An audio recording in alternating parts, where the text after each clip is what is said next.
Hello दोस्तों, स्वागत है आपका मेरे इस सैनिक समाचार चैनल में। दोस्तों, आज की हम बात करेंगे पूर्व सैनिकों के लिए जो सबसे बड़ा मुद्दा है वो है आपका इक्वल एमएससी और ओआरओपी को लेकर। अब सीधे सीधे दोस्तों department of ex serviceman welfare, government of India, ministry of defence की तरफ से जवाब है।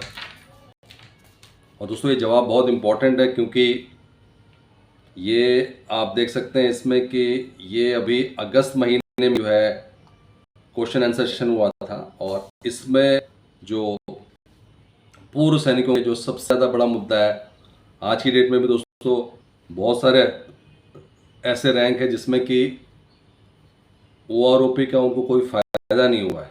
सिर्फ उनकी जो पेंशन है उसको जो है किसी भी तरीके से जो है ये किया गया है कि उनकी पेंशन कम ना हो। लेकिन जो ओआरओपी का जो मेन फॉर्मूला है वो यही है कि मिनिमम और मैक्सिमम का एवरेज करना।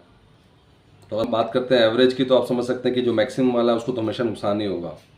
तो ओआरओपी की जो विसंगतियाँ हैं, जिस दिन से ओआरओपी लागू हुआ है उस दिन से चल रही है और अभी तक कोई इसका समाधान नहीं हुआ है। लगातार जो है इसके ऊपर कोशिशें की जा रही थी। साथ ही साथ दोस्तों इक्वल एमएसपी का समझा है। उसके अलावा दोस्तों जो फिटमेंट फैक्टर है वो वेरी करता था। पे बैंड लेवल जो नीचे हैं उनको कम, और जैसे जैसे पे बैंड लेवल बढ़ता जाता था उससे जो है फिटमेंट फैक्टर उनको ज़्यादा मिल रहा। उसकी वजह से जो है जो पे बैंड लेवल एक की बात करें और पे बैंड लेवल 18 की सैलरी में बहुत बड़ा गैप आ गया था। तो दोस्तों ये तमाम मुद्दे जिसमें कि अभी जो जो पॉइंटेड क्वेश्चन जो पूछे गए थे ये आप दोस्तों ऑनलाइन चेक कर सकते हैं।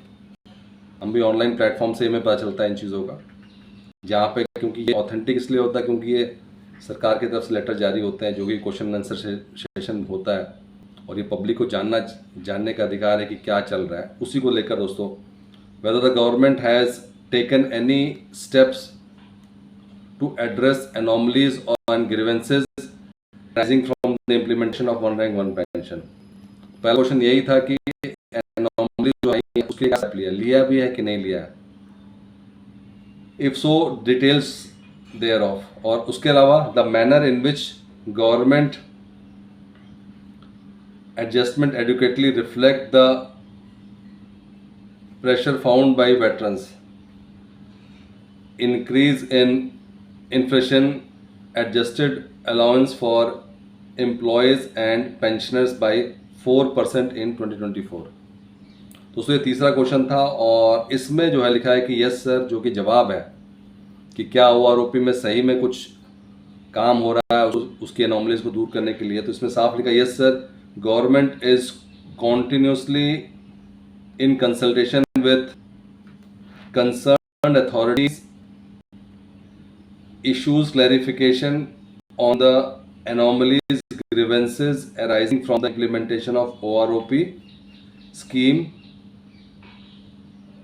on time to time basis। तो यहाँ पर एक अच्छी बात यह है कि गवर्नमेंट जो है ये एक्सेप्ट कर रही है कि उसके अंदर एनोमलीज आए और इसमें साफ साफ लिखा है कि grievances arising from the implementation of OROP scheme on time to time basis। तो कंसल्टेशन जो कंसर्न पर्सन उनसे बातचीत चल रही है। Further the following measures are in place to address the grievances. और इसके अलावा भी जो है ग्रीवेंसेस आते हैं तो उसके लिए अलग अलग मेजर्स कर रखे हैं, जैसे स्पर्श सर्विस सेंटर है। लेकिन दोस्तों जो स्पर्श सर्विस सेंटर है ये तो पेंशन में कोई दिक्कत आती है, पेंशन में जो है कोई टेक्निकल इशू आता है वो उसके लिए वो ओआरओपी का अगर स्पर्श में आप फ़ोन करते हैं तो ओआरओपी की जो विसंगतियाँ नहीं दूर हो सकती, और पेंशन कॉल सेंटर भी। लेकिन जो मेन है वो ये है कि एनोमलीज दूर करना।